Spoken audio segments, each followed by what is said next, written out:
নমস্কার, জয় শ্রীরাম। আমি অযোধ্যায় আজকে 5 দিন হয়ে গেল এসছি।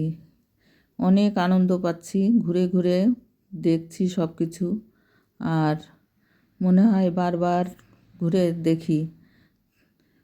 এত শান্তির জায়গা আমি কোথাও দেখিনি। এই প্রথম আমার এত কোনো তীর্থস্থানে যে আমি শান্তি পেলাম। রাম মন্দিরে যে এত ভালো লাগলো আমার, সে আপনাদের বলে বোঝাতে পারবো না। কত লোক আসছে, কত লোক যাচ্ছে, দেখুন এই যে মেন গেটটা গেল। আমাদের সঙ্গে আমরা বাসে করে অনেক লোক গেছি, আমরা বাসেই গেছিলাম। আমাদের সঙ্গে সাথী, এই যে রান্নার ভোগ নেওয়ার ঘর এটা।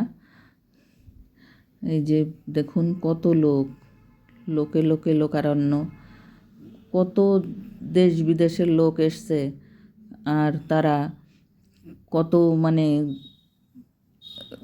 দিন থাকবে, কী করবে, মনে হয় সবারই মনে হচ্ছে এখানে শান্তি, মনে হয় থাকতে পারলে। আমার তো মনে হয় যে সারা জীবন এখানে কাটাতে পারলেই খুব ভালো হতো। কিন্তু এই যে দেখুন কত মানুষ কত কিছু দান ধ্যান করার জন্য নিয়ে এসছে। কত বুড়ি বুড়ি বয়সে তারাও এসছে, যে রামের 500 বছর পরে ভগবান রাম আবার ফিরে এসছে। সবারই মনে হয় দর্শন করি, তাই সবাই এসছে। দেখুন এই স্বামীজির গাড়িটা,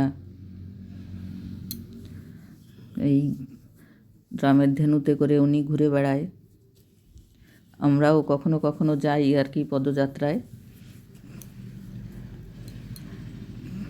খুবই ভালো লাগে, শান্তি লাগে। আমার তো অসুবিধা পায়ে অসুবিধা, হাতে অসুবিধা, তাও আমার মনে হয় দেখুন সবাই নেচে নেচে শ্রীরামের নাম কীর্তন করছে।